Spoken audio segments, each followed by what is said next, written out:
The Economic Community of West African States, or ECOWAS, emerged with a vision of regional integration and cooperation.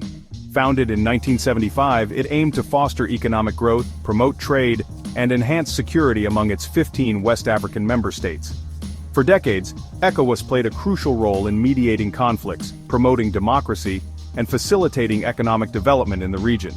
However, the organization faced growing criticism in the early 2020s. Several member states questioned ECOWAS's effectiveness in addressing critical challenges. The rise of jihadist insurgencies, persistent poverty, and a perceived lack of economic progress fueled discontent.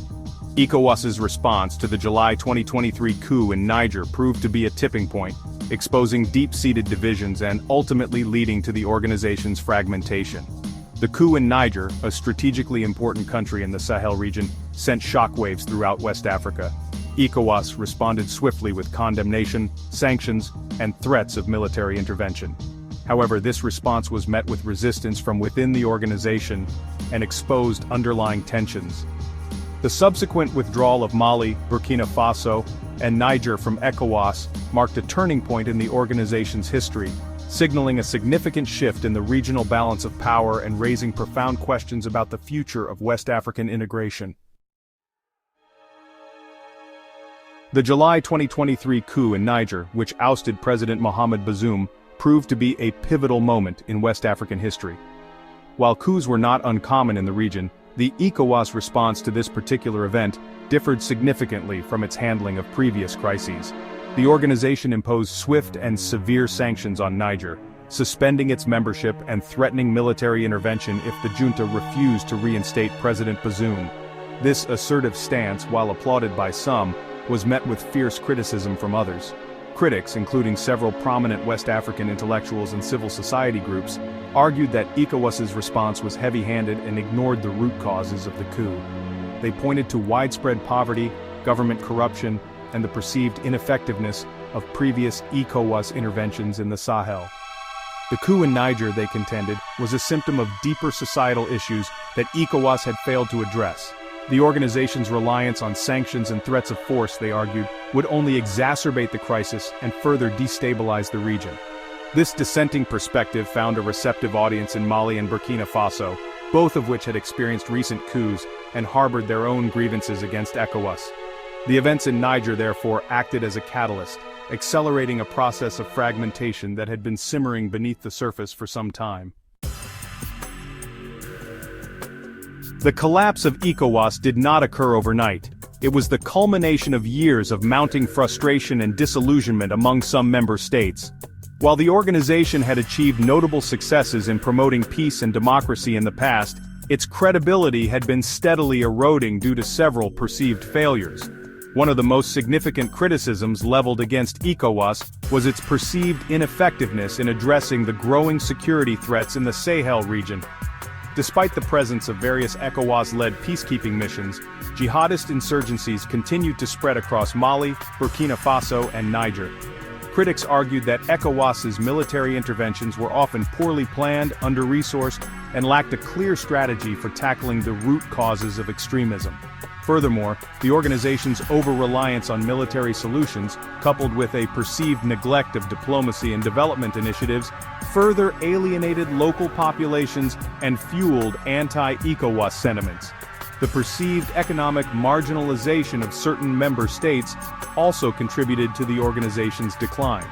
Critics argued that ECOWAS's economic policies primarily benefited coastal countries like Nigeria, Ghana, and Côte d'Ivoire, while landlocked nations in the Sahel remained mired in poverty.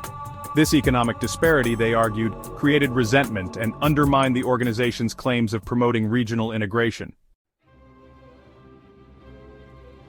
Against this backdrop of growing discontent with ECOWAS, a new alliance began to take shape. In September 2023, shortly after their withdrawal from ECOWAS, Mali, Burkina Faso, and Niger announced the formation of the Alliance of Sahel States, or AES. The leaders of these three nations, Assimi Goïta of Mali, Captain Ibrahim Traoré of Burkina Faso, and Abdourahmane Tiani of Niger, presented the AES as a united front against terrorism, foreign interference, and economic exploitation. The alliance, they declared, would prioritize the needs and aspirations of the Sahel people, who they believed had been neglected by ECOWAS and its Western partners. The AES's founding charter outlined a bold vision for the Sahel, one based on enhanced security cooperation, economic integration, and the promotion of Pan-African solidarity. The alliance pledged to create a joint military force to combat terrorism and transnational crime, establish a common currency to reduce dependence on the CFA franc, and implement policies to nationalize key industries and resources. The formation of the AES represented a direct challenge to ECOWAS's authority and signaled a potential realignment of geopolitical alliances in West Africa. It remained to be seen, however, whether this fledgling alliance could overcome the deep-seated challenges that had plagued the region for decades. Section 5, Architects of Change, Key Figures in the AES. The formation of the AES was driven by a confluence of factors, including widespread dissatisfaction with ECOWAS, a desire for greater regional autonomy, and the personal ambitions of several key figures. These leaders, each shaped by their unique experiences and ideologies, played pivotal roles in shaping the AES's vision and agenda. Colonel Assimi Goïta, the leader of Mali's military junta, emerged as a vocal critic of ECOWAS and a staunch advocate for Pan-Africanism. Goïta, who came to power in a 2020 coup, accused ECOWAS of being a puppet of Western powers and called for a reassessment of Africa's relationship with former colonial masters. Captain Ibrahim Traoré, who seized power in Burkina Faso in a 2022 coup, shared Goïta's distrust of the West and his vision of a more assertive and independent Africa. Traoré, a charismatic young officer, appealed to popular sentiment by promising to prioritize security and combat corruption, which he blamed on years of misrule by Western-backed governments. Abdourahmane Tiani, the leader of Niger's junta, joined the AES seeking to consolidate his power and legitimize his rule. Tiani, a former general in Niger's army, presented himself as a guarantor of stability and a bulwark against the perceived threat of Western imperialism. Section 6. Forging a New Path, the AES's Vision for the Sahel. The AES, from its inception, sought to differentiate itself from ECOWAS by articulating a distinct vision for the Sahel. This vision, rooted in the principles of self-reliance, Pan-Africanism, and a rejection of Western hegemony, aimed to address the perceived failures of past regional organizations and chart a new course for the region. Central to the AES's vision was the establishment of a new security architecture for the Sahel, one that prioritized regional cooperation and reduced reliance on Western military assistance. The alliance pledged to create a joint military force, drawing on the combined strengths of its member states to combat terrorism, transnational crime, and cross-border smuggling. This force, equipped and trained with support from Russia and other non-Western partners, would operate independently of any external influence, reflecting the AES's commitment to safeguarding its sovereignty and pursuing its own security interests. Beyond security, the AES envisioned a future where the Sahel's economies were interconnected, integrated, and driven by the principles of self-sufficiency and equitable development. Section 7. A Continent Divided, Implications for African Unity. The emergence of the AES sent shockwaves across the African continent, raising profound questions about the future of regional integration and the African Union's ability to maintain unity and cohesion. The AU, founded in 2002 as a successor to the Organization of African Unity, had long championed the ideals of Pan-Africanism, seeking to promote peace, security, and development across the continent. The AES's decision to break away from ECOWAS and forge its own path challenged the AU's authority and undermined its efforts to foster a united African front on the global stage. The AU, caught off guard by the speed and decisiveness of the AES's formation, struggled to formulate a coherent response. Some member states, particularly those within ECOWAS, condemned the AES as a threat to regional stability and called for its immediate dissolution. Others, however, expressed sympathy for the AES's grievances and urged dialogue and reconciliation. The AU's response was further complicated by the fact that the AES's formation tapped into deep-seated divisions within the organization.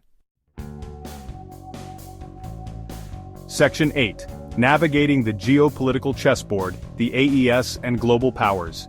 The emergence of the AES significantly altered the geopolitical landscape of West Africa, attracting the attention of global powers vying for influence in this strategically important region. The AES's rejection of Western-led security arrangements and its overtures to alternative partners, particularly Russia, created both opportunities and challenges for actors on the international stage. Russia, eager to expand its footprint in Africa and counter Western influence, seized the opportunity presented by the AES's formation. Moscow had already established strong military and economic ties with Mali and Burkina Faso, providing military equipment, training and private military contractors to aid in their fight against jihadist insurgents. The AES's emergence allowed Russia to deepen these partnerships and potentially gain access to new markets and resources. Russia's involvement in the Sahel, however, raised concerns among Western powers, who viewed it as a destabilizing force and a threat to their interests in the region. The United States and France, which had long been the dominant military actors in the Sahel, faced a dilemma. They could either engage with the AES, risking legitimizing a bloc that challenged their influence, or isolate the alliance, potentially pushing it further into Russia's orbit. Section 9. The Future of Cooperation, Challenges and Opportunities. The collapse of ECOWAS and the subsequent formation of the AES marked a watershed moment in West African history. It signaled a rejection of the existing regional order, exposing deep-seated divisions and highlighting the limitations of traditional approaches to regional integration. The future of cooperation in West Africa remains uncertain, fraught with challenges and opportunities. The AES, while ambitious in its vision, faces an uphill battle in achieving its goals.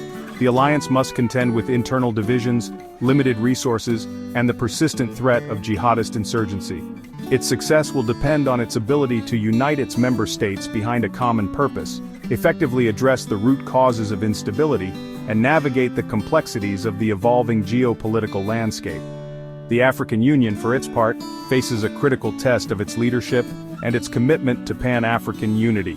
The AU must find ways to bridge the divides exposed by the ECOWAS crisis, promote dialogue and reconciliation, and reassert its role as the primary guarantor of peace and security on the continent. The international community too has a role to play. Rather than engaging in a zero-sum game of influence peddling, global powers should prioritize the needs of the people of the Sahel. They should support initiatives that promote good governance, sustainable development, and inclusive economic growth, creating an environment where peace and prosperity can flourish. The future of West Africa, and indeed the entire continent, hinges on the ability of all stakeholders to embrace cooperation, dialogue, and a shared commitment to building a more just and equitable world.